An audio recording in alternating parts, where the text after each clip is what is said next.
Hi friends, நம்ம இப்போ அந்த என்ன பார்க்க போகிறோம் அப்படின்னா, குரூப் 4 வர்றதுக்கு இன்னும் நமக்கு கரெக்டாக பார்த்தோம் அப்படின்னா 5 மந்த்ஸ் இருக்கு. ஃபெப், மார்ச், ஏப்ரல், மே, ஜூன். ஜூலையில் நமக்கு எக்ஸாம். ஜூலை நீங்கள் வந்து கன்சிடர் பண்ணிக்காதீங்க.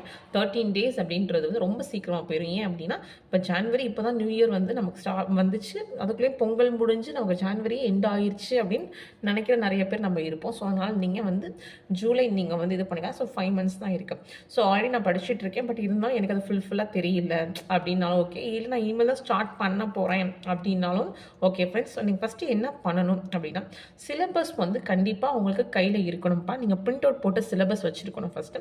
அண்ட் தென் ஃபஸ்ட்டு நீங்கள் பிகினராக இருந்தீங்க அப்படின்னா சிலபஸ் வந்து கொஞ்சம் நல்லா தெரிஞ்சுக்கோங்க. இப்போ வந்து ஐஎன்எம் அப்படின்னா நம்ம எங்கெங்கே படிக்கணும்? 10th படிக்கணுமா, 12th படிக்கணுமா, ஐஎன்எம்ல எவ்வளோ கொஷின்ஸ் வருது அப்படின்னு சொல்லிட்டு. ஏன் அப்படின்னா இந்த தடவை நமக்கு ப்ளூ பிரிண்ட் மாதிரியே கொடுத்துட்டாங்க பாருங்கள். ஸோ இதெல்லாம் நமக்கு ப்ளூ பிரிண்ட் மாதிரி கொடுத்தாங்க. ஸோ ஜியோகிராஃபி அப்படின்னா 5 கொஷின்ஸ் தான் வரும். இதை வந்து பாலிட்டி, இந்திய அரசியல் அப்படின்னா நம்ம 15 கொஷின்ஸ் தான் வரும் அப்படின்னா, இதே வந்து இந்திய பொருளாதாரம் மற்றும் தமிழ்நாடு வளர்ச்சி நிர்வாகம் அப்படின்னா நமக்கு இந்தியன் எக்கனாமியும் வந்து அட்மினிஸ்ட்ரேஷனையும் வந்து மர்ஜ் பண்ணி நமக்கு 20 கொஷின்ஸ் கேட்குறாங்க. ஸோ இந்த மாதிரி ஃபஸ்ட்டு நீங்கள் வந்து ப்ளூ பிரிண்ட் அப்படின்னு கூட வச்சுக்கலாம். நம்ம 10th 12th பப்ளிக் எக்ஸாம் எழுதலாம் சொல்லுவாங்க தெரியுமா, ப்ளூ பிரிண்ட் பாரு, எதில் அதிகமாக ஓடுதோ அதை ஃபஸ்ட்டு ஃபோக்கஸ் பண்ணு, அதை படி அப்படின்னு சொல்லுவாங்க பார்த்தீங்களா. அந்த மாதிரி தான் நீங்கள் வந்து மேக்ஸிமம் கொஷின்ஸ் எது வருது, எது படித்தா சீக்கிரம் கவர் ஆகும் அப்படின்றத நம்ம வந்து கொஞ்சம் புரிஞ்சுக்கணும் ஃப்ரெண்ட்ஸ். ஃபஸ்ட்டு வந்து இதுதான் வந்து இது. ஸோ வந்து ஃபஸ்ட்டு வந்து சிலபஸை நல்லா தெரிஞ்சுக்கணும், எங்கே இருக்குது, எங்கே கவர் ஆகுது அப்படின்றது. ஸோ அதே மாதிரி 10th தானே நமக்கு 4 6 to 10th தான் அப்படின்னு சொல்லி நீங்கள் 10th மட்டும் படிக்கக்கூடாது ஃப்ரெண்ட்ஸ். நமக்கு 11th 12th ரொம்ப ரொம்ப இம்பார்ட்டன்ட். ஏன் அப்படின்னா 11th பாலிட்டி, 11th எக்கனாமிக்ஸ்லாம் நமக்கு ரொம்ப இம்பார்ட்டன்ட் தான். அதே மாதிரி 12th ஐஎன்எம்ல வந்து நமக்கு இம்பார்ட்டன்ட் இருக்குது. 12th பாலிட்டியும் சில இம்பார்ட்டன்ட் லெசன்ஸ் இருக்குது. ஸோ நமக்கு 11th 12th நம்ம ஃபுல்லாக படிக்காட்டி கூட என்னென்ன படிக்கணும், பாலிட்டியில் என்ன லெசன்ஸ் இம்பார்ட்டன்டாக இருக்குது, சிலபஸில் எங்கே கவர் ஆகுது. இப்போ வந்து உள்ளாட்சி அரசாங்கம் அப்படின்னா லோக்கல் கவர்மெண்ட் அப்படின்னா 11th ஒரு லெசன் இருக்குது, 6th 11th 9th. ஸோ அப்படின்னா அந்த 11th படிச்சாகும். ஸோ அந்த மாதிரி நீங்கள் ஃபுல்லாக படிக்கிற கூட சிலபஸில் கவர் ஆகிற டாபிக்ஸ் வந்து நம்ம ஹையர் ஸ்டடீஸில் படித்து ஆகணும் அப்படின்னு ஃப்ரெண்ட்ஸ் செகண்ட் க்ரைட்டீரியா. அதுக்கப்புறம் நீங்கள் வந்து ஷெடியூல் ஃபாலோ பண்ணுவீங்க. மேக்ஸிமம் வந்து எல்லாருமே வந்து பெய்டு பேட்சோ இல்லாட்டி நீங்கள் இப்போ நீங்களாக படிக்கிறனாலும் சரி மேக்ஸிமம் வந்து 1 வீக் ஷெடியூல் வந்து நீங்கள் ஃபாலோ பண்ணுவீங்க. ஏன்னா மேக்ஸிமம் எல்லாமே 1 வீக் தான் வந்து ஃபாலோ பண்ணுவாங்க. ஸோ அப்படி 1 வீக் ஃபாலோ பண்ணாலுமே அந்த ஷெடியூலை வந்து நீங்கள் முடிஞ்சளவு பிரிண்ட் அவுட் எடுத்து வச்சுக்கோங்க. இல்லை அப்படின்னா அந்த ஒரு வாரம் என்ன படிக்க போகிறீங்களோ அதை நீங்கள் எடுத்து எழுதிக்கணும்ப்பா. அந்த ஒரு வாரத்தை எடுத்தது அது வந்து வீக்லி ஷெடியூல். அந்த வீக்லி ஷெடியூல் நீங்கள் எப்படி படிக்கணும் அப்படின்னா டெய்லி ஷெடியூலாக படிக்கணும். இப்போ எக்ஸாம்பிள் வந்து 10th பாலிட்டி நான் ஒரு வாரம் ஃபுல்லாக படிக்க போகிறேன் அப்படின்னா, இல்லாட்டி நான் 10th ஐஎன்எம் ஒரு நாள், அதாவது ஐஎன்எம்ல வந்து 2 லெசன், பாலிட்டியில் 2 லெசன், 4 லெசன் படிக்க போகிறேன். அது இல்லாமல் நான் 6th தமிழ் வந்து நான் ஒரு டேர்ம் முடிக்க போகிறேன், மேக்ஸ் வந்து ஒரு டாபிக் படிக்க போகிறேன். இதுதான் என்னோட வீக் ஷெடியூல் அப்படின்னு நீங்கள் போட்டிங்க அப்படின்னா தமிழில் டெய்லி ஒரு இயல் படிக்கிறீங்களா, ஸோ அதை எழுதுங்க. டெய்லி இயல் படிக்கிறீங்களா. இப்போ மேக்ஸில் வந்து நான் வந்து தனி வட்டி நான் பார்க்குறேன் அப்படின்னா தனி வட்டியிலையும் வந்து மொத்தம் டைப்ஸ் இருக்குது. ஸோ அந்த மாதிரி நீங்கள் ஏன் டைப் படிக்கிறீங்க அப்படின்றத நீங்கள் தனித்தனியாக சொல்லணும். அதாவது வீக்லி ஷெடியூலை டெய்லி ஷெடியூலாக மாற்றி நீங்கள் அதை எழுதி நீங்கள் வந்து கரெக்டாக ஃபாலோ பண்ணுறீங்களா அப்படின்றத பார்க்கணும் ஃப்ரெண்ட்ஸ். அதுக்கப்புறம் கன்சிஸ்டன்சி கண்டிப்பாக வேணும், ரொம்ப முக்கியம். Consistency and time management. So இதெல்லாம் பேசிக். அதே மாதிரி நீங்கள் படிக்கும்போது டெய்லி ஷெடியூல்லையும் சரி வீக்லி ஷெடியூல்லையும் சரி நீங்கள் படிக்கும்போது தமிழ், மேக்ஸ், ஜிஎஸ் அப்படின்றத பிரித்து பார்க்கணும். ஏன் அப்படின்னா இப்போ தமிழ் வந்து நமக்கு சிலபஸ் வந்து சேஞ்ச் பண்ணிட்டாங்க. ஸோ வந்து அதனால் வந்து நமக்கு ஈஸி தானே அப்படின்னு நிறைய பேர் சொல்கிறாங்க. பட் யோசிச்சு பாருங்கள், நீங்கள் வந்து லாஸ்ட் குரூப் 4 அட்டன் பண்ணியிருந்தாலோ இல்லை லாஸ்ட் குரூப் 2 அட்டன் பண்ணியிருந்தாலும் நமக்கு வந்து இலக்கணம் வந்து கொஞ்சம் முதல்ல கம்மியாக வரும். 30 கொஷின்ஸ், 32 கொஷின்ஸ், 30 கொஷின்ஸ், அப்புறம் 40 கொஷின்ஸ் வரைக்கும் வந்துட்டு இருந்துச்சு. அந்த 40 கொஷின்ஸே நிறையா பேர் வந்து நம்ம கஷ்டமாக ஃபீல் பண்ணியிருப்போம். நான் ஃபீல் பண்ணேன்ப்பா, நான் வந்து கஷ்டமாக ஃபீல் பண்ணேன்ப்பா. நான் லாஸ்ட்டு குரூப் 4 எழுதுனேன்ப்பா. குரூப் 4 கொஷின் தமிழ் கொஷின் எனக்கு ரொம்ப கஷ்டமாச்சு. ஈவன் எனக்கு தமிழில் நான் ரொம்ப மார்க் கம்மி. தமிழ் கூடி இருந்துச்சு அப்படின்னா மேக்ஸிமம் நான் எனக்கு ஜாப் கூட கிடச்சிருக்கேன். ஏன்னா நான் 140 கொஷின்ஸ் அபோவ் போட்டிருந்தேன். பட் அப்படி இருந்தும் தமிழில் வந்து நான் வந்து வெறும் 78 கொஷின்ஸ் தான் போட்டிருந்தேன். தமிழ் வந்து எனக்கு கை கொடுக்கல, ஏன்னா நான் ஒழுங்காக ப்ரிப்பேர் பண்ணலை. ஸோ அது ரீசன். ஸோ அப்படிங்கும்போது எனக்கு இந்த தடவை கிராமர் அப்படிங்கும்போது நான் வந்து ஃபுல் ஃப்ளெட்ஜாக பண்ணணும் அப்படின்னால எனக்கு கொஞ்சம் டைம் நிறைய எடுத்துச்சு. ஏன் அப்படின்னா பர்சனலி எனக்கு தமிழ் கிராமர் வந்து கொஞ்சம் வந்து டிஃபிகல்ட். ஸோ அதனால் நீங்கள் வந்து தமிழ் வந்து படிக்கிறீங்க அப்படின்னா தமிழ் சிலபஸ் ஃபஸ்ட்டு நீங்கள் எடுத்துக்கணும்ப்பா. ஃபஸ்ட்டு தமிழ் சிலபஸ் நீங்கள் இப்படி பார்த்தீங்க அப்படின்னா ஓகே தான். ஆனால் இந்த மாதிரி பார்க்கும்போது உங்களுக்கு கன்வீனியன்ட்டாக இருக்காது. ஸோ நீங்கள் என்ன பண்ணணும் அப்படின்னா சிலபஸ் நீங்கள் எழுதணும். ஸோ பாருங்க, இப்போ இலக்கணம் யூனிட் 1 அப்படின்னா பிரித்தெழுதுக, சேர்த்தெழுதுக, சந்திப்பிழை நீக்குதல், குறள்நடைல் வேறுபாடு, மயங்குழி எழுத்துக்கள், சுற்றெழுத்துக்கள், வினா எழுத்துக்கள், ஒருமைப்பன்மை அறிதல், இணை எழுத்துக்கள். ஸோ இந்த மாதிரி அந்த யூனிட்ல என்ன இருக்கு அப்படின்றத ஃபஸ்ட்டு தெரியணும். அதுக்கப்புறம் அந்த யூனிட் அந்த டாபிக்னா என்ன அப்படின்றத தெரிஞ்சுக்கணும். பிகினர் ஆயிருந்தா அது எங்க கவர் ஆகுது அப்படின்றத தெரிஞ்சுக்கணும் ஃப்ரெண்ட்ஸ். இந்த மாதிரி செகண்ட் வந்து நீங்க பிரிச்சு பார்க்க தெரியணும். அண்ட் தென் நமக்கு இலக்கணம் அப்படிங்கும்போது எல்லா டாப்பிக்கும் கஷ்டமா இருக்காது. சில டாபிக்ஸ் வந்து ஈஸியாவும் இருக்கும். ஸோ அந்த மாதிரி ஈஸியா இருக்க டாபிக்ஸ் உங்களுக்கு என்னென்ன இருக்கு அப்படின்றத நீங்க பார்த்து தனியா எழுதிக்கோங்க. ஸோ அதுல கொஸ்டின்ஸ் கேட்டு நம்ம மிஸ்டேக்கே பண்ணக்கூடாது அப்படின்ற மாதிரி பாருங்க. கஷ்டமான டாபிக்ஸ் அப்படின்னா அது என்ன டாபிக்ஸ்னு ஃபீல் பண்ணுங்க அப்படின்னா, எனக்கு வந்து பிரித்தெழுதுக்கு, சேர்த்தெழுதுக்கு நான் கொஞ்சம் கஷ்டமா தான் ஃபீல் பண்ணுவேன். ஏன் அப்படின்னா வந்து, அது சிலது ஈஸியா இருக்கும். சிலது வந்து ட்விஸ்டடா கேட்பாங்க. நம்ம புக்ல இருக்கிறதே சிலது ட்விஸ்டடா இருக்கும். ஸோ அப்படி இருக்கும்போது ஏன் அப்படின்னா, பிரித்தெழுதுக்கு, சேர்த்தெழுதுக்கு நெறைய விதி இருக்கு. இந்த ஈறுபோதல்னு சொல்லுவாங்க. அதுக்கப்புறம் இனமிகள் அப்படின்னு சொல்லுவாங்க. அப்புறம் தனிக்குறள் அப்படின்னு சொல்லுவாங்க. அதே நம்ம வந்து புணர்ச்சின்னு பார்த்தோம் அப்படின்னா வந்து, இந்த கெடுதல், விகாரம், இயல்பு புணர்ச்சி, விகார புணர்ச்சி அப்படிலாம் சொல்லுவாங்க பார்த்தீங்களா? ஸோ அந்த மாதிரிலாம் இருக்கு. அதெல்லாம் பேசிக்ஸ். ஸோ அதெல்லாம் டைம் இருந்துச்சு அப்படின்னா, கொஞ்சம் இதெல்லாம் படிச்சுட்டு நீங்க போனீங்க அப்படின்னா, கொஞ்சம் பிரித்தெழுதுக்கு, சேர்த்தெழுதுக்கு தப்பு இல்லாம இருக்கும். அதே மாரி சந்திப்பிழையுமே எனக்கு கொஞ்சம் கஷ்டமா இருக்கும் ஃப்ரெண்ட்ஸ். ஏன் அப்படின்னா, வல்லினம் மிகுமிடம், வலி மிகா இடம் தான். இப்போ ஒரு கொஸ்டின கேட்டா எனக்கு தெரியும். இப்போ வந்து வினைத்தொகையில வந்து வல்லினம் மிகுமான்னு கேட்டா எனக்கு தெரியும். பெயர் சொல்ல வல்லினம் மிகுமா, மிகாதான்னு கேட்டா எனக்கு தெரியும். எழுவாயில மிகுமா, மிகாதா? 2ஆம் வேற்றுமையில மிகுமா, மிகாதா? அப்படிலாம் ஓகே தான். ஆனா பட் ஒரு சென்டென்ஸா குடுக்கும்போது, அதுல எது எழுவாய், எது என்ன வேற்றுமை வருது. ஸோ அப்படிங்கும்போது எனக்கு பிராக்டிஸ் இல்ல. ஸோ அதனால தான் எனக்கு குரூப் 4ல இந்த மாரி தான் நான் வந்து என்னென்ன தப்பு பண்ணேன் அப்படின்றது நான் வந்து இது பண்ணது. ஸோ அந்த ஒரு இது இருக்கு. அதே மாரி எனக்கு வேர்ச்சொல்லுமே வந்து நமக்கு புக்ல இருக்கிறது ஓகே. பட் சிலது வந்து நமக்கு வந்து வேர்ச்சொல்னாவே நமக்கு என்ன தெரியும் அப்டின்னா, பகுதி அந்த வந்து கட்டளை சொல் மாரி தான் வரும் அப்படின்னு நம்ம சொல்றோம். பட் இருந்தாலும் சிலது அதிலயுமே நமக்கு டிஃபரன்ஸா இருக்கு. ஸோ இந்த மாரி டிஃபரண்ட் கொஸ்டின்ஸ்லாம் வருமா அப்படின்னு கேட்டா, மேபி வரலாம். புக்ல இருக்கிறது தான் மேக்ஸிமம் வரும். குரூப் 4 அப்படின்றாங்க. ஆனா பட் புக்ல இருக்கிறது மட்டும் தான் வருமான்னு கேட்டா, ஏன்னா இலக்கணம் மட்டுமே நமக்கு நெறைய கொஸ்டின்ஸ் இந்த தடவ வருது. ஸோ அப்படிங்கும்போது நீங்க அதுக்கும் கொஞ்சம் நல்லா பிராக்டிஸ் பண்ணிக்கணும்ப்பா. ஸோ வந்து தமிழ் அப்படின்றது வந்து நீங்க இப்ப எப்படி இருக்கு அப்படின்னா, மேத்ஸ் மாரி தான். கான்செப்ட் புரிஞ்சுகிட்டு நம்ம ஒர்க் அவுட் பண்ற மாரி தான் இருக்கும். ஸோ அதனால முடிஞ்ச அளவு நீங்க தமிழ் வந்து ஒண்ணு வந்து சிலபஸ் வைஸா படிக்கிறீங்களா? புக் வைஸ் படிக்கிறீங்களான்னு சொல்லி ஃபர்ஸ்ட் வந்து நீங்க யோசிச்சுக்கோங்க. புக் வைஸ் படிக்கிறீங்க அப்படின்னா, ஒரு புக்ல வந்து இப்ப எக்ஸாம்பிள் ஸோ நீங்க புக் வைஸ் படிக்கிறீங்க அப்படின்னா, சிலபஸ்ல டைரக்ட்டா கவர் ஆகுறது எது? இன்டைரக்ட்டா கவர் ஆகுறது எது? அப்படின்னு நீங்க பார்க்கணும். ஸோ இப்ப நான் வந்து 7த் புக் எடுத்திருக்கேன் நான் உங்களுக்கு. பாருங்க 7த்ல எடுத்திருக்கேன் நானு.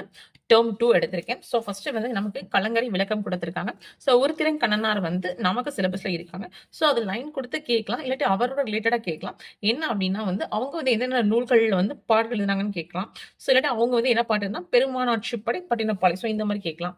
ஸோ இதுல வந்து அதுக்கப்புறம் சொல்லும் பொருளும் வந்து நமக்கு சிலபஸ் டைரக்டாவே கவர் ஆகுது. ஸோ அதுவும் கேட்கலாம். அதே மாரி இங்க வந்து தெரிந்து கொள்வோம்னு குடுத்திருக்காங்க பார்த்தீங்களா? இது என்ன மாரி கொஸ்டின்ஸ் கேட்கலாம் அப்படின்னா, நமக்கு பொருந்தாதவற்றை அப்படின்னு சொல்லி நமக்கு வந்து பழைய சிலபஸ்லயே பகுதி 6ல இருக்கு. நமக்கு நெறைய பிவைக்யூஸ் வந்திருக்கும். அதிலேயே கேட்டிருப்பாங்க. 8 தொகை நூல்களும் 10 பாட்டும் கலந்து கலந்து கேட்டிருப்பாங்க. இப்ப வந்து 8 தொகை நூல்களே இல்லாத ஒன்று எதுன்னு கேட்டிருப்பாங்க. 10 பாட்டுல இல்லாத ஒண்ணு கேட்டிருப்பாங்க. அகநூல்ல இல்லாத என்னன்னு கேட்டிருப்பாங்க. புறநூல்ல இல்லாத ஒன்று என்னன்னு கேட்டிருப்பாங்க. ஸோ பொருந்தாதவற்றை இதுதான் கேட்பாங்க, அதுதான் கேட்பாங்கன்னு சொல்ல முடியாது ஃபிரெண்ட்ஸ். ஏன் அப்படின்னா, நீங்க வந்து பிவைக்யூ தமிழ் எலிஜிபிலிட்டி இருக்கு பார்த்தீங்களா? அத நீங்க அனலைஸ் பண்ணீங்கன்னா உங்களுக்கு தெரியும். பொருந்தாதவற்றை வந்து தேனரசனோட நூல்கள் கேட்டிருக்காங்க. ஜெயகாந்தன் வந்து விருதுகள் வாங்குனாங்க பார்த்தீங்களா? அதுல பொருந்தாதவற்றை கேட்டிருக்காங்க. கண்ணதாசன் நூல்கள் குடுத்து பொருந்தாதவற்றை கேட்டிருக்காங்க. ஸோ பொருந்தாதவற்றை அப்படிங்கும்போது, ஸோ நம்ம ஈஸியா வந்து நம்ம சொல்ல முடியாது. ஸோ அதுக்கும்போது நீங்க கொஞ்சம் பேசிக்கா நீங்க இதெல்லாம் படிச்சீங்க அப்படின்னா, மேபி உங்க லக் வந்து ஈஸியா வந்துச்சு அப்படின்னா நம்ம வந்து இது பண்ணலாம். ஏன் அப்படின்னா வந்து, நம்ம வந்து 90+ ஆவது எடுக்கணும் தமிழ்ல அப்படின்றது தான் வந்து ஏன்னா மேக்ஸிமம் வந்து நீங்க 90+ அங்க 22+ எடுத்தீங்கன்னா தான் உங்களுக்கு கொஞ்சமாவது மார்க் வந்து பூஸ்ட் அப் ஆகும் ஜிஎஸ்ல. அதுக்கப்புறம் நமக்கு வந்து புக் பேக் வந்து இப்போ ரொம்ப ரொம்ப இம்பார்ட்டன்ட். எல்லா புக் பேக்கும் நீங்க பார்த்துக்கோங்க. அதுக்கப்புறம் செகண்ட் வந்து கவின்மிகு கப்பல் கொடுத்திருக்காங்க. ஸோ அதிலேயே சொல்லும் பொருள் பார்த்துக்கோங்க. ஸோ அதில பாருங்க இப்போ 8 தொகை கொடுத்திருக்காங்க. ஸோ அப்படிங்கும்போது இதோட இது பார்த்துக்கோங்க. அதுக்கப்புறம் அகைன் வந்து நமக்கு புக் பேக் வந்து ரொம்ப முக்கியம். இப்ப வந்து நீங்க படிக்கிறதுல வந்து மேக்ஸிமம் இப்ப நீங்க என்ன பண்ணணும் அப்படின்னா, மொழித்திறன் அப்படின்னு சொல்லுவாங்க. நீங்க அந்த மாதிரி ஒவ்வொரு இதுலயும் டைரக்ட்டா இருக்கிறத படிக்கணும். அதுக்கப்புறம் ஒவ்வொரு புக்லயும் வந்து நீங்க நியூ புக்கா இருக்கட்டும், ஓல்டு புக்கா இருக்கட்டும், புக் வைஸா இருக்கட்டும், சிலபஸ் வைஸா இருக்கட்டும், மொழித்திறன் வந்து ரொம்ப ரொம்ப முக்கியம் ஃப்ரெண்ட்ஸ் நமக்கு. ஸோ நீங்க படிக்கும்போது மொழித்திறன் வந்து கம்பல்சரி நீங்க படிச்சுட்டு போணும். அதுக்கப்புறம் கலை சொற்கள்ல இருந்து நமக்கு 10 கொஸ்டின்ஸ் கேட்கறாங்க அப்படின்னா, மேக்ஸிமம் நீங்க 6த் டு 12த் நல்லா படிச்சுட்டு அட்வான்ஸ் தமிழ் உங்களுக்கு இருந்தாலும் நீங்க கலைச்சொற்கள் படிச்சுக்கோங்க. ஏன் அப்படின்னா கலைச்சொற்கள் வந்து நம்ம 10 கொஸ்டின்ஸ் கேட்கறாங்க. அதுக்கப்புறம் வந்து அயற்சொல் நீக்குதல் அப்படின்னு கேட்கறாங்க பார்த்தீங்களா? ஸோ இது வந்து நமக்கு புக்ல வந்து சில இடத்துல தான் கவர் ஆகும். ஸோ அப்படிங்கும்போது புக்க தாண்டி இதெல்லாம் கொஞ்சம் படிக்கிற மாரி இருக்கும். ஆனா பட் ஃபர்ஸ்ட் வந்து நீங்க இந்த மாரி புக்ல இல்லாதது படிக்கிறீங்க அப்படின்னா, ஃபர்ஸ்ட் நீங்க புக்ல இருக்கிறத நல்லா படிங்க. புக்ல இருக்கிறதெல்லாம் கவர் பண்ணிட்டு, அதுக்கப்புறம் ஒரு 5 மார்க்ஸுக்கு 5 கொஸ்டின்ஸ்க்கு அதுக்கெல்லாம் நீங்க வெளியில போகலாம். நீங்க 95 கொஸ்டினுக்கு படிச்சுட்டு, அதுக்கப்புறம் 5 கொஸ்டினுக்கு வெளியில போங்கப்பா. அந்த 5 கொஸ்டினுக்கு ரொம்ப பார்த்தீங்க அப்படின்னா, இங்க இதாகும். அதுக்கப்புறம் இலக்கணம் வந்து முடிஞ்ச அளவு நீங்க எல்லாம் புக்கு பின்னாடி இருக்க இலக்கணம் ஆல்ரெடி நீங்க படிச்சீங்க அப்படின்னா, புக்குக்கு பின்னாடி ஒவ்வொரு இயலுக்கு பின்னாடி ஒவ்வொரு இலக்கணம் இருக்கும் பார்த்தீங்களா? அத நீங்க கம்ப்ளீட்டா படிச்சிருங்க. நீங்க இப்போ பிகினர் அப்படின்னா டைம் இருக்காது அப்படின்னா வந்து, நீங்க கொஞ்சம் வந்து அத இது பண்ணிக்கோங்கப்பா. ஆனா இலக்கணம் பொறுத்தவரைக்கும் நீங்க எல்லாமே படிச்சுக்கிறது சேஃபு. ஏன் அப்படின்னா பொருந்தாத வெற்றில வந்து இது இலக்கணம் வச்சும் கேட்டிருக்காங்க. எப்படின்னா வந்து நமக்கு வந்து வேற்றுமை உறுப்பு இருக்கு பார்த்தீங்களா? ஸோ, அதுல பொருந்தாத வெற்றினா கேட்டிருக்காங்க. அப்புறம் எளிவாய் வச்சு கொஸ்டின் கேட்டிருக்காங்க. ஸோ, பொருந்தாத வெற்றி மட்டும் நம்ம ப்ரெடிக்ட் பண்ண முடியல. ஸோ, அதனால நீங்க ஒண்ணுக்கு மட்டும் ஃபுல்லா படிக்கணுமா அப்படி கிடையாது. ஃபர்ஸ்ட் நீங்க சிலபஸ் எங்க கவர் ஆகுது அப்படின்னு சொல்லி நல்லா பார்த்துட்டு நீங்க அந்த புக்ல பாருங்க. நீங்க புக் வைஸ் படிச்சா ஓகே. சிலபஸ் வைஸ் படிக்கிறீங்க அப்படின்னா தேடி தேடி நீங்க படிக்கணும்ப்பா. ஸோ, அதனால ஃபர்ஸ்ட் நீங்க எங்க இருக்குன்றத நீங்க பார்த்துக்கோங்க. அதுக்கப்புறம் உங்களோட புக் எல்லாமே இருக்கான்னு பார்த்துக்கோங்க. அப்படி இல்ல அப்படின்னா, இப்போ வந்து நியூ புக்ஸ் வந்து ரிலேட்டடா வந்து விட்டுருக்காங்க எனக்கு தெரிஞ்சு. எனக்கு தெரிஞ்சு சுரேஷ்ல வந்துருச்சு. அண்ட் தென் வந்து புத்தாலயும் வந்துருச்சு. அதுக்கப்புறம் வந்து சந்தோஷ் மணி அந்த அகாடமில வந்து விடப்போறேன் அப்படின்னு சொல்லியிருந்தாங்க. ஸோ அந்த மாதிரி ஆக்சுவலா நான் வந்து எதுக்கும் ப்ரொமோட் பண்ணலப்பா. நீங்க வந்து புக் வந்து நீங்க பாருங்க. ஏன்னா வந்து புக்கே இல்ல உங்கள்ட்ட அப்படின்னா, இல்ல வந்து எனக்கு சேர்ந்து இந்த மாரி சிலபஸ் வைஸ் நான் படிக்கிறேன். எனக்கு கஷ்டமா இருக்கு அப்படின்னா நீங்க அத ப்ரிஃபரன்ஸ் பண்ணுங்க. ஆனா புக் தான் நமக்கு பேசிக். ஏன்னா புக்ல இருந்து தான் நமக்கு வந்து கேட்பாங்க. புக்ல இருக்கிறத அங்கேயும் குடுத்துருப்பாங்க. ஆனா இங்க என்ன 6 டூன்னா அங்க கலை சொற்கள் மொத்தமா அவங்க அப்படி குடுத்துருப்பாங்க. ஸோ புக்ல நீங்க தேடி தேடி படிக்கிறது அங்க ஒரே இடத்துல இருக்கும். ஸோ உங்களுக்கு வந்து கன்வீனியன்ட்டா இருக்கு அப்டின்னா, நான் புக் ரிவ்யூ வீடியோ போட்டிருக்கேன்ப்பா. ஸோ அது வந்து எப்படி இருக்குன்றத லிங்க்ல குடுக்குறேன். நீங்க வேணா பார்த்துட்டு செக் பண்ணிக்கோங்க. அதுக்கப்புறம் ஸ்டாக் இருக்கான்னு கேட்டுட்டு நீங்க டீட்டெயில்ஸ்லாம் கேட்டுட்டு பே பண்ணிக்கோங்க. வாங்குறதா இருந்தா. ஏன்னா மேக்ஸிமம் வந்து உங்களுக்கு வந்து இந்த மாரி தான் நீங்க தமிழ் வந்து பார்க்கணும். ஏன்னா தமிழ் வந்து இந்த மாரி ஒவ்வொரு டாபிக்ஸ்ல என்னென்ன இருக்கு ஃபர்ஸ்ட் நம்ம தெரிஞ்சுக்கணும். அப்படி படிச்சுக்கும்போது நமக்கு தெரியும். அதே மாதிரி நீங்க இந்த மருவு பெயர் நீங்க பார்த்தீங்க அப்படின்னா, அதுவும் நெறைய கேட்டிருப்பாங்க. தமிழ் எலிஜிபிலிட்டி பார்த்திருந்தீங்க அப்படின்னா, அதே மாரி நீங்க தமிழ் படிக்கிறீங்க அப்படின்னா, தமிழ் எலிஜிபிலிட்டி 50 கொஸ்டின்ஸ் இருக்கும். அது மட்டும் படிக்கணும் அப்படின்னா, அதுக்கு அது மட்டும் கிடையாதுப்பா. நீங்க வந்து பழைய சிலபஸ்ல பார்ட் ஏ இலக்கணம்னு சொல்லி இருக்கும் தெரியுமா? பகுதி ஆன்னு சொல்லிட்டு அதோட கொஸ்டின்ஸும் படிக்கணும். ஏன் அப்படின்னா பொருந்ததவற்றை நெறைய அதுல குடுத்திருப்பாங்க. ஸோ மருவு பேர் அதுல குடுத்திருப்பாங்க. ஓரெழுத்து ஓர் மொழி அதுல குடுத்திருப்பாங்க. அகர வரிசை அதுல குடுத்திருப்பாங்க. ஸோ இதுல கவர் ஆகுறது அதுலயும் கவரும். அப்ப சொல்லும் பொருளும் அப்படிதான். அதுல குடுத்திருப்பாங்க. ஸோ நீங்க வந்து சப்போஸ் அதுல நீங்க பிராக்டிஸ் பண்ணும்போது, அதுலருந்து கொஸ்டின்ஸ் கூட நீங்க வரலாம். ஸோ அந்த மாரி நீங்க தமிழ் வந்து டெப்த்தா நீங்க அனலைஸ் இப்படி பண்ணி படிச்சீங்க அப்படின்னா, உங்களுக்கு கொஞ்சம் ஈஸியா இருக்கும்ப்பா. நீங்க வந்து இதுலயே வந்து படிக்கும்போதே உங்களுக்கு தெரியும். என்ன வந்து டாபிக் உங்களுக்கு வந்து கஷ்டமா இருக்கு அப்படின்னு சொல்லிட்டு.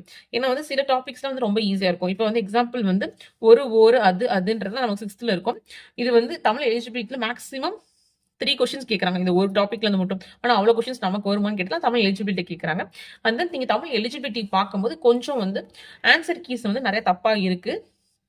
எஸ்பெஷலி பிரித்தெழுதுக, சேர்த்தெழுதுக. ஏன் அப்டின்னா தமிழ் எலிஜிபிலிட்டின்றனால யாரும் வந்து ஆன்சர் கீ கிளைம் பண்ண மாட்டாங்க. அந்த பர்ட்டிகுலர் மார்க் எடுத்தா போதும்ன்னு சொல்லிட்டு, அதனால நீங்க வந்து எலிஜிபிலிட்டி வந்து நீங்க தனியா வந்து பிராக்டிஸ் பண்ணீங்க அப்டின்னா, கொஞ்சம் வந்து அத மட்டும் ஆன்சர் கீஸ் வந்து கரெக்ட்டா இருக்கான்னு பார்த்துக்கோங்கப்பா. ஸோ இதுதான் தமிழுக்கு. ஜிஎஸ் நீங்க பார்த்தீங்க அப்டின்னா, சேம் சிலபஸ் தான். நமக்கு வந்து எந்த சேஞ்சஸுமே இல்ல. ஆனா உங்களுக்கு வந்து ப்ளூ பிரிண்ட் குடுத்தனால, நீங்க வந்து இம்பார்ட்டன்ஸ் எப்படி குடுக்கணும் அப்டின்னா, இப்ப வந்து பாலிட்டி படிக்கிறீங்க அப்டின்னா, பாலிட்டி வந்து கம்ப்ளீட்டா படிக்கணும். ஸோ அதுல வந்து ஆர்டிக்கிள், அமெண்ட்மெண்ட்ஸ் அதெல்லாம் நான் தெரிஞ்சுக்கணும். அதுக்கப்புறம் இப்போ வந்து குடியரசுத் தலைவர் அப்டின்னா, அவரோட தகுதிகள்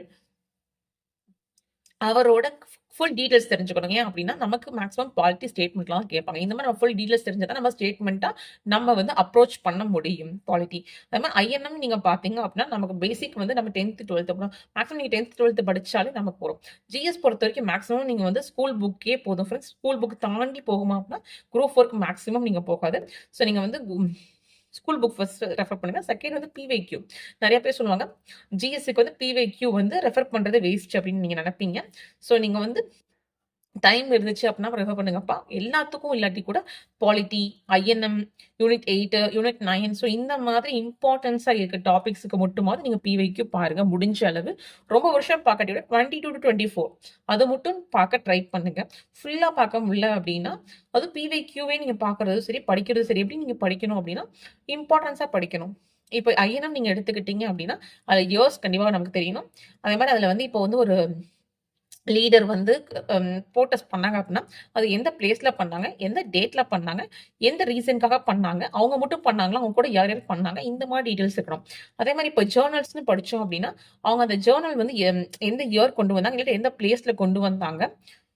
அந்த ஜர்னல்ஸ் பேர் என்ன? ஸோ இந்த மாரி தான் கொஸ்டின்ஸ் கேட்பாங்க. ஸோ இந்த மாரி தான் நம்ம வந்து பர்ட்டிகுலரா கேட்கணும். பர்ட்டிகுலரா படிக்கணும். நம்ம பிவைக்யூ பார்க்கும்போதே 100 கொஸ்டின் இருந்தாலுமே 100 கொஸ்டின்ல 1 கொஸ்டின் கேட்கறாங்கன்னா, அது இந்த மாரி வித்தியாசமா தான் கேட்பாங்க. ஸோ நீங்க படிக்கும்போது அனாலிசிஸ் வந்து ரொம்ப ரொம்ப முக்கியம் ஃப்ரெண்ட்ஸ். நீங்க தமிழும் சரி, ஜிஎஸும் சரி இந்த மாரி நீங்க படிச்சீங்க அப்படின்னா, நீங்க வந்து ஈஸியா வந்து சிலபஸ் கம்ப்ளீட் பண்ண முடியும். ஏன்னா நமக்கு இன்னும் 5 மந்த்ஸ் தான் இருக்கு. ஆனா கன்சிஸ்டன்சி ரொம்ப முக்கியம் நமக்கு.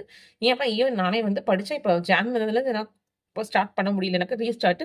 ஏன் அப்படின்னா வந்து ஸோ எனக்கு வந்து கொஞ்சம் உடம்பு முடியாதுலன்றனால என்னால படிக்க முடியல. ஸோ அதனால நீங்க கன்சிஸ்டன்சியா படிங்க. ஸோ இதுதான் வந்து தமிழுக்கும், ஜிஎஸ்க்கும். மேத்ஸ் நீங்க பார்த்தீங்க அப்படின்னா, மேத்ஸ் வந்து இந்த தடவ நமக்கு 2 தான் குடுத்துட்டாங்க அவங்களே. ஸோ அவங்க எப்படி குடுத்துட்டாங்க அப்படின்னா, ரீசனிங். ஸோ ரீசனிங் தனியாவும் இதுவும் குடுத்துட்டாங்க. சேம் சிலபஸ் ஆனா தனியா குடுத்துட்டாங்க. ரீசனிங்ல 10 கொஸ்டின்ஸ் குடுத்துட்டோம். ஸோ இதுல 15 கொஸ்டின்ஸ் வரும் அப்படின்னு சொல்லி தனியா குடுத்துட்டாங்க. ஸோ அப்படிங்கும்போது நீங்க வந்து மேத்ஸ் எப்படி பார்க்கணும் அப்படின்னா, இப்போ நீங்க வந்து எக்ஸாம்பிள் வந்து தனி வட்டி எடுத்துக்கிட்டீங்க அப்படின்னா, சிம்பிள் இன்ட்ரெஸ்ட் அப்படின்னு சொல்லி பார்த்தோம் அப்படின்னா, அது வந்து எப்படி எப்படி டைப்ஸ் இருக்கு, அதுல என்ன மாடல்ஸ் இருக்கு. ஸோ சிம்பிள் இன்ட்ரெஸ்ட் கண்டுபிடிக்கிறதா, பிரின்சிபல் அமௌண்ட் கண்டுபிடிக்கிறதா, டோட்டல் அமௌண்ட் கண்டுபிடிக்கிறதா, நம்பர் ஆஃப் இயர்ஸ் கண்டுபிடிக்கப்படுறதா, நம்பர் ஆஃப் ரேட்ஸ் கண்டுபிடிக்கப்படுறதா அப்படின்னு சொல்லி 5 டைப் இருக்கு அப்படின்னா, அந்த 5 டைப் நம்ம தெரிஞ்சுக்கணும். ஸ்கூல் புக் சம்ஸ்ல மட்டும் தான் பார்க்கணும் அப்படின்னா, நீங்க கான்செப்ட் தெரிஞ்சுக்கணும். ஸ்கூல் புக் சம்ஸ் பார்க்கணும். சிலது வந்து இப்போ HCF, LCMனா ஸ்கூல் புக் சம்ஸ்ல இல்லாதது கான்செப்ட் வைஸ் கொஸ்டின் கேட்டுருவாங்க PYQல. ஸோ அப்படிங்கும்போது நீங்க கான்செப்ட் வைஸ் நீங்க கண்டிப்பா தெரிஞ்சுக்கணும்ப்பா. ஸோ இது வந்து மேத்ஸை பொறுத்த வரைக்கும். ரீசனிங் அப்படிங்கும்போது ரீசனிங் கொஞ்சம் நல்லா பாருங்க. அதுதான் சொல்றேன். ரீசனிங்லாம் வந்து PYQ நல்லா நீங்க அனலைஸ் பண்ணீங்கன்னா நிறைய உங்களுக்கு கிடைக்கும். அது வந்து ஏன்னா டைஸ் வச்சு அதுக்கப்புறம் ஆல்ஃபா சீரிஸ், நியூமரிக் சீரிஸ்லாம் நிறைய இருக்கு. ஆல்ரெடி வந்து 2025 எப்படி மேக்ஸ் வந்து நம்ம எடுக்கிறது அப்படின்னு சொல்லி நான் வீடியோ போட்டிருக்கேன். அதோட லிங்க் வேணா கொடுக்குறேன். ஏன் அப்படின்னா மேக்ஸ் பொறுத்த வரைக்கும் நீங்க ஸ்கூல் புக் சம்ஸ் பார்க்கணும். ஸ்கூல் புக்ஸை தாண்டி ஒரு டாபிக்னா அதுல எத்தனை சப் டாபிக்ஸ் இருக்கு, எப்படி கொஸ்டின்ஸ்லாம் கேட்பாங்க அப்படின்றத பார்க்கணும். முக்கியம் PYQ மேக்ஸுக்கும் தமிழுக்கும் மஸ்ட். PYQ வந்து மஸ்ட் தான்ப்பா. ஏன் அப்படின்னா லாஸ்ட் குரூப் 4லயே வந்து PYQல இருந்து கொஸ்டின் கேட்டிருந்தாங்க. அந்த ரீசனிங் ஒன்று கேட்டிருந்தாங்க. அதுக்கப்புறம் வந்து டைம் அண்ட் ஒர்க்ல கேட்டிருந்தாங்க. டைம் அண்ட் ஒர்க்ல வந்து 2022ல கேட்ட ஒரு கொஸ்டின் 24ல கேட்டிருந்தாங்க. ஆனா நம்ம குரூப் 4 அட்டெம்ப்ட் பண்ண நிறைய பேருக்கு அது நியூ கொஸ்டினா இருந்திருக்கும். நம்ம வந்து கொஸ்டின் வந்து நிறைய பார்க்காதவங்களுக்கு அந்த கொஸ்டின் டைம் அண்ட் ஒர்க்ல வந்து ரொம்ப நியூவா இருக்கு அப்படின்னு ஃபீல் பண்ணியிருக்கோம். ஸோ அந்த மாதிரி இருக்கும்போது நமக்கு கொஸ்டின் பேப்பர் வந்து ரொம்ப ரொம்ப மஸ்ட் நமக்கு PYQ. அட்லீஸ்ட் நீங்க வந்து தமிழுக்கு மேக்ஸிமம் பாருங்க. GS பார்க்க முடியல அப்படின்னா, அதுக்கப்புறம் டைம் மேனேஜ்மெண்ட் முடிஞ்ச அளவுக்கு நீங்க இது மேனேஜ் பண்ணி படிங்கப்பா. முடிஞ்ச அளவு டெய்லியும் படிங்க. அதே மாதிரி நான் சொல்ல மாட்டேன், இந்த டயத்துக்கு படிங்க, அந்த டயத்துக்கு படிங்கன்னு நான் சொல்ல மாட்டேன். ஏன் அப்படின்னா வந்து ஒவ்வொருத்தருக்கு ஒவ்வொரு டைம் படிக்கும். சில பேர் மார்னிங் படிப்பாங்க, சில பேர் நைட்டு படிப்பாங்க, சில பேர் டே டைம் படிப்பாங்க. ஸோ ஒவ்வொருத்தரோட ரொட்டீன் வந்து அவங்களுக்கு தான் தெரியும். நம்ம ஒர்க்கிங் பர்சன் இருப்பாங்க. ஸோ வந்து ஹோம் மேக்கர்ஸா இருப்பாங்க, ஸ்டடிங் பீப்புள்ஸா இருப்பாங்க. ஸோ அப்படிங்கும்போது அது அவங்கவுங்களோட இதுதான். ஸோ இதுதான் வந்து எப்படி படிக்கணும் அப்படின்றது. செகண்ட் திங் என்ன அப்படின்னா, டிஸ்ட்ராக்ஷன் இல்லாம எப்படி படிக்கிறது அப்படின்றது சொல்லுவாங்க. ஃபர்ஸ்ட் நீங்க படிக்கிறதுக்கு முன்னாடி என்ன அப்படின்னா வந்து விஷுவல் ஃபோக்கஸ் அப்படின்னு சொல்லுவாங்க. அதாவது சொல்லுவாங்க, ஒண்ணு பார்க்கும்போதே கூர்ந்து பாரு அது அப்படின்னு சொல்லுவாங்க. ஸோ அப்படிங்கும்போது நீங்க படிக்கிறதுக்கு முன்னாடி அந்த புக்கையோ இல்ல எதையோ ஒண்ணு அத பாருங்க. பார்த்து உங்களோட மைண்ட் செட்ட வந்து அ அது அந்த ஒரு விஷயத்துக்கு நீங்க உள்ள கொண்டு வாங்க ஃபர்ஸ்ட். செகண்ட் என்ன அப்படின்னா வந்து எப்படி வந்து நம்ம சொல்லுவாங்க, நம்மளோட மெமரி பவர் இன்கிரீஸ் பண்ணிக்கிறது அப்படின்னா, அதுக்கு நீங்க ரிவைஸ் பண்ணா மட்டும் தான் ஆகும். அதே மாரி சொல்லுவாங்க தெரியுமா? சீக்கிரமா வந்து படிச்சு முடிச்சுடுறாங்க அவங்க எப்படி அப்படின்னா, அதுக்கு வந்து அவங்க வந்து அந்த இத வந்து ஹாப்பி இதா வச்சிருப்பாங்க. ஆக்சுவலா எக்ஸாம்பிள் என்ன சொல்றாங்க அப்படின்னா வந்து, நீங்களே வந்து ஒரு நல்ல மூட்ல போய் உட்கார்ந்து படிச்சீங்க அப்படின்னா, உங்களுக்கே தெரியும். நீங்க சீக்கிரமா ஒரு டாபிக் முடிச்சிருவீங்க. படிக்கவே முடியல. அதாவது எனக்கு படிக்கவே தோணல. பட் ஆனா படிக்கணுமே அப்படின்னு நீங்க போய் உட்கார்ந்து படிச்சீங்கன்னா, உங்களுக்கே தெரியும். அந்த ஈஸி டாபிக் கூட உங்களுக்கு எப்படி இருக்கு. ஸோ அதுதான் சொல்றேன். நம்ம எப்படி இருக்கு அப்படின்னு. ஸோ அதுக்கு வந்து என்ன சொல்லுவாங்க அப்படின்னா வந்து, ஸோ இந்த மாதிரி நமக்கு வந்து ஹாப்பி ஹார்மோன்ஸ் நமக்கு எப்படி வரணும் அப்படின்னா சொல்லுவாங்க. அ குளிர்ந்த தண்ணீல குளிச்சோம் அப்படின்னா ஹாப்பி ஹார்மோன்ஸ் வரும்னு சொல்லுவாங்க. இல்ல அப்படின்னா ஃப்ரெஷ் ஏர் வந்து நல்லா இன்ஹேல் பண்ணோம் அப்படின்னா வந்து நமக்கு ஹாப்பி ஹார்மோன்ஸ் வரும் அப்படின்னு சொல்லுவாங்க.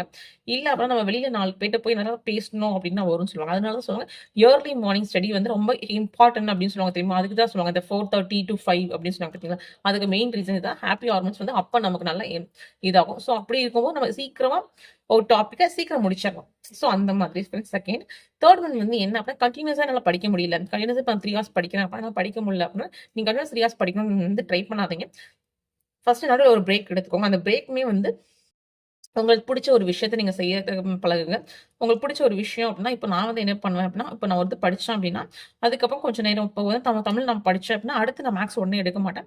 ஒரு 10 மினிட்ஸ் நான் பிரேக் எடுத்து 10 மினிட்ஸ் வந்து நான் பாட்டு கேட்பேன். பாட்டு கேட்பேன் அப்படின்னா, எனக்கு பிடிச்ச சாங்ஸ் கேட்பேன். அந்த மாதிரி உங்களுக்கு பிடிச்ச சாங்ஸ் அது எந்த லாங்குவேஜ்னாவும் இருக்கலாம். அது என்னவா இருக்கலாம். நான் சாங்ஸ் சொல்றேன். இல்லாட்டிட்டு நீங்க அந்த கேமோ இல்ல ஏதோ ஸோ அந்த மாதிரி உங்களுக்கு என்ன கம்ஃபர்டபுளோ ஆனா அதுக்கு டைம் லிமிட் அப்படின்னா, அந்த டைம் லிமிட்ல தான் இருக்கணும். 10 மினிட்ஸ் வந்து 10 மினிட்ஸ்ல முடிச்சிடணும். அது நீங்க 2 பாட்டு கேட்குறீங்களோ, 3 பாட்டு கேட்குறீங்களோ, அதெல்லாம் அது ஓகே தான். அதே மாதிரி முக்கியமா அந்த பாட்டு வந்து உங்களால தெரிஞ்ச பாட்டா இருக்கணும்.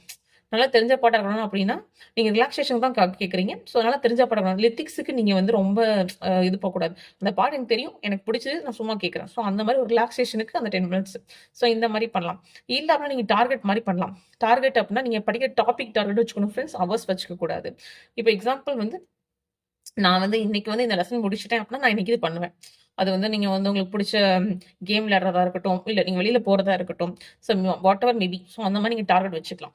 ஸோ அதே மாதிரி மேக்ஸிமம் வந்து நீங்கள் டைம் யூஸ் பண்ணுறதுல வந்து எவ்வளோ நேரம் படிக்கிறீங்கன்றதை நீங்கள் பாருங்கள் ஒரு நாளைக்கு. ஏன் இப்போ நீங்கள் பிகினராக இருந்தீங்க அப்போ நீங்கள் நோட்ஸ் எடுப்பீங்க. ஸோ நோட்ஸ் எடுக்கிறீங்க அப்படின்னா, நீங்க நோட்ஸ் எடுக்கிறது படிக்கிறது இல்லப்பா. அத வந்து நல்லா தெரிஞ்சுக்கணும். இப்ப நம்ம நோட்ஸ் எடுக்கிறோம் அப்படின்னா, அது 50% தான். அது மிச்சம் 50% வந்து நம்ம அத ஒன்ஸ் நம்ம அடுத்து பார்க்கணும். அதுக்கப்புறம் ஒன்ஸ் பார்க்கணும். ஸோ 50% மட்டுமே நம்ம எடுத்துக்கக்கூடாது. ஸோ நீங்க நோட்ஸ் எடுத்தாலும் சரி, நீங்க அத இது பண்ணிக்கூடாது. அந்த டைம் இல்லாம நீங்க எவ்வளோ நேரம் படிக்கிறீங்க? ஏன் அப்படின்னா, இப்ப நம்ம மேத்ஸ் வந்து பிகினரா இருந்தோம் அப்படின்னா, நம்ம நிறைய யூடியூப் சேனல்ஸ் பார்ப்போம். நோட்ஸ் எடுப்போம். இப்போ வந்து அந்த நோட்ஸ் எடுக்கிறத விட நம்ம அப்படியே விட்டுருவோம். அப்படி கிடையாது. நீங்க அதுக்கப்புறம் அவங்க என்ன மெத்தட் சொல்லிக் குடுத்தாங்க, நீங்க எனக்கு என்ன டாபிக் பார்த்தீங்க அப்படின்னு சொல்லி நீங்க அடுத்து நீங்க பார்க்கணும். ஸோ அந்த நீங்க செல் யூஸ் பண்ற அத வந்து நீங்க படிக்கிற டைமா எடுத்துக்க கூடாது. அத தவிர நீங்க என்ன யூஸ் பண்றீங்க, என்ன பண்றீங்க அப்படின்றத நீங்க படிக்கிற டைமா எடுத்துக்கணும். அது தமிழா இருக்கட்டும், ஜிஎஸ், மேத்ஸ் எதுனாலுமே நீங்க அத தவிர்த்து நீங்க எவ்வளோ நேரம் படிக்கிறீங்க அப்படின்றத நம்ம எடுத்துக்கணும். அண்ட் தென் இன்னொரு விஷயம் என்ன அப்படின்னா, மேக்ஸிமம் நம்ம செல்லு தான் யூஸ் பண்ணுவோம். நல்லாவே படிக்கிறதுக்கு. ஏன்னா வந்து புக்ஸ் வந்து எல்லார்கிட்டயும் இருக்குமா அப்படிங்கிற எல்லா புக்ஸும் எல்லார்ட்டயும் இருக்காது. இல்ல அப்படின்னாவே நம்ம வந்து ஒரு ஒரு லெசன் நமக்கு கஷ்டமா இருக்கு அப்படின்னா கூட நம்ம வந்து யூடியூப்ல தான் போய் நம்ம சர்ச் பண்ணுவோம். ஸோ மேக்ஸிமம் வந்து செல் நிறைய பேர் யூஸ் பண்ணுவீங்க. ஸோ வந்து செல் வந்து ஒரு நாளைக்கு எவ்வளோ நேரம் யூஸ் பண்றீங்க அப்படின்றத ஃபர்ஸ்ட் கண்டுபிடிங்க. ஸோ வந்து அதுக்கு வந்து ஸ்க்ரீன் டைம் அப்படின்னு சொல்லி நம்ம செல்லுலயே இருக்கும். ஆக்சுவலா வந்து கவுண்டர் விகட் அப்படின்னு ஒரு ஆப் இருக்குன்னு நினைக்கிறேன். அதை நீங்க இன்ஸ்டால் பண்ணீங்க அப்படின்னா, அது வந்து உங்களுக்கு காட்டும். ஸ்க்ரீன் டைம் வந்து ஒரு நாளைக்கு எவ்வளோ நேரம் நீங்க யூஸ் பண்றீங்க செல் அப்படின்னு காட்டும். ஸோ அத வச்சு நமக்கு தெரிஞ்சதுனா நம்ம செல் வந்து எவ்வளோ யூஸ் பண்றோம் அப்படின்றத தெரிஞ்சுக்கலாம். ஸோ அது ஒரு யூஸ்ஃபுல் திங்ஸா இருக்கும். அப்ப நீங்க அதிகமா செல் யூஸ் பண்றீங்க அப்படின்னா, ஸோ நீங்க செல் டைம் குறைச்சுக்கலாம். உங்களுக்கு டைம் இல்ல.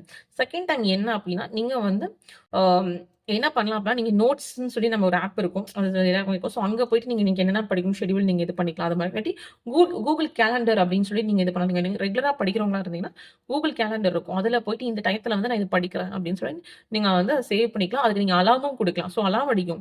அந்த டயத்துக்கு அந்த அலார்ம் அடிக்கும். ஸோ அந்த மாதிரி நீங்க யூஸ் பண்ணிக்கலாம் ஃப்ரெண்ட்ஸ். இல்ல அப்படின்னா வந்து டைம் அன்டில் அப்படின்னு ஒரு ஆப் இருக்கும். ஸோ அதுல வந்து நீங்க வந்து என்ன எக்ஸாம்ஸ் இது பண்றீங்களோ, அது வந்து இவ்வளோ செகண்ட்ஸ் இருக்கு, இவ்வளோ டேஸ் இருக்கு அப்படின்னு சொல்லி காட்டும். இன்னும் உங்களுக்கு ஸ்க்ரீன்ல வால்பேப்பர் இருக்கு பார்த்தீங்கன்னா, அதுல கூட நீங்க வச்சுக்கலாம். இவ்வளோ டேஸ் இருக்கு. ஏன்னா நான்லாம் வால்பேப்பர்ல வச்சிருப்பேன். அதுல ஒரு கோட்டும் எழுதியிருப்பேன். ஸோ எனக்கு என்ன கோட் பிடிச்சிருக்கோ அப்படின்னு சொல்லிட்டு. ஸோ நான் வந்து எனக்கு சும்மா நானா வந்து ஹார்ட் ஒர்க் நெவர் ஃபெயில்ஸ் அப்படின்னு சொல்லி போட்டிருப்பேன். அதுக்கப்புறம் வந்து without hard work nothing will happen அப்படின்னு நான் போட்டிருப்பேன். ஸோ அந்த மாதிரி நீங்க இது பண்ணிக்கலாம் அப்படிங்கும்போது உங்களுக்கு அட்லீஸ்ட் தோணும். இந்த மாதிரி ஒவ்வொரு டேவா குறையுதுங்கும்போது நமக்கு ஓகே நம்ம இன்னைக்கு என்ன படிச்சிருக்கோம். ஸோ அந்த மாதிரி இதெல்லாம் வந்து ஜஸ்ட் உங்களுக்கு இது பண்றதா ஃப்ரெண்ட்ஸ். ஸோ வந்து நீங்க இப்படிலாம் பண்ணணும் அப்படின்னு கிடையாது. இது வந்து நான் வந்து இது பண்றதான். ஸோ இந்த மாதிரி நீங்க சிலபஸ் மாத்தி செப்பரேட்டா பார்த்தீங்க அப்படின்னா, நீங்க செப்பரேட்டா எவ்வளோ டைம் படிக்கிறீங்க. ஸோ அது இல்லாம நீங்க இது பண்றீங்க. இந்த மாதிரி நீங்க வந்து அனலைஸ் பண்ணி படிச்சீங்க அப்படின்னா, ஈஸியா வந்து இந்த 5 மினிட்ஸ்ல வந்து நீங்க வந்து நல்லா படிக்கலாம் ஃப்ரெண்ட்ஸ். அந்த ரிவைஸும் பண்ண முடியும். நானுமே வந்து கம்மிங் மண்டேலேருந்து ஃபுல் ஃப்ளெட்ஜா படிக்க போறேன். படிக்கணும் அப்படின்னு ஒரு மைண்ட் செட்ல இருக்கேன். அட்லீஸ்ட் ஒரு நாளைக்கு 6 ஹவர்ஸ் படிக்கணும் அப்படின்ற ஒரு மைண்ட் செட்ல இருக்கேன். ஓகே ஃப்ரெண்ட்ஸ், இந்த வீடியோ பிடிச்சிருந்தா கொஞ்சம் லைக் பண்ணுங்க, ஷேர் பண்ணுங்க, சப்ஸ்கிரைப் பண்ணுங்க ஃப்ரெண்ட்ஸ். Thank you.